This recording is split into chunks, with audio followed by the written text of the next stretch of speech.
பிரபல பின்னணி பாடகி கல்பனா மருத்துவமனையில் அனுமதிக்கப்பட்ட நிலையில சிகிச்சையில் இருக்கும் போதே கல்பனா பரபரப்பு வாக்குமூலம் கொடுத்திருக்காங்க. அந்த நியூஸ் தான் இப்போ சோசியல் மீடியால வைரலாயிட்டு வருது. பாடகி கல்பனா ஹைதராபாத் நிஜாம்பேட்டையில வசிச்சுட்டு வராங்க.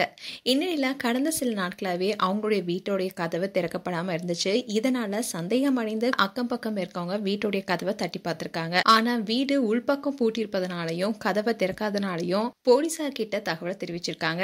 உள்ள போய் பார்த்திருக்காங்க. அங்க கல்பனா சுயநலம் இல்லாம இருந்திருக்காங்க. இந்நிலையில தான் கல்பனாவை உடனடியாக மருத்துவமனையில சேர்த்தாங்க.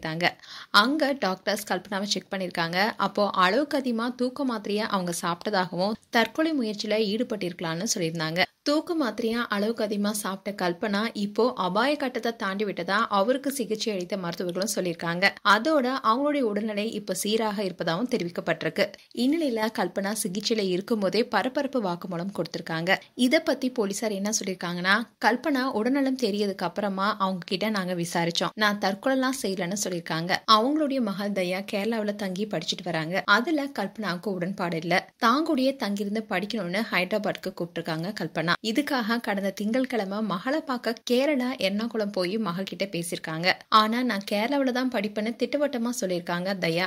அதனால கல்பனாவுக்கும் மகளுக்கு இடையே வாக்குவாதமும் ஏற்பட்டிருக்கு. இதனால திரும்பவும் ஹைதராபாத்துக்கு திரும்பிய கல்பனாவுக்கு மன உளைச்சல் ஏற்பட்டிருக்கு. ஏற்கனவே தூக்கமின்மை பிரச்சனைக்காக மாத்திரை சாப்பிட்டு வராங்க. செவ்வாய்க்கிழமை தூக்கம் வராம 8 மாத்திரை போட்டிருக்காங்க. அதுக்கப்புறம் 10 மாத்திரை சாப்பிட்டிருக்காங்க. அடுத்து என்ன நடந்ததுன்னே தெரியாம சுயநினைவு இழந்து விட்டதா சொல்றாங்க. இவங்களுடைய கணவர் போன் போட்டும் கூட இவங்களால எடுக்க முடியலையா. முதல் கட்ட விசாரணையில கணவன் மனைவிக்குள்ள எந்த பிரச்சனையுமே இல்லைன்னு தெரிய வந்திருக்குன்னு போலீசார் தெரிவிச்சிருக்காங்க. மேலும் கல்பனா கூடிய விரைவில் வீட்டுக்கு செல்வார்னு சொல்லப்படுது. மேலும் கல்பனா குறித்து உங்களுடைய கருத்துக்களை கமெண்ட் செக்ஷன்ல சொல்லுங்க. இது போன்ற வீடியோஸை பார்க்க நியூஸ் தமிழ் கிளிட்ஸ் சேனலை சப்ஸ்கிரைப் பண்ணுங்க. மறக்காம நோட்டிபிகேஷன் பட்டனை கிளிக் பண்ணுங்க.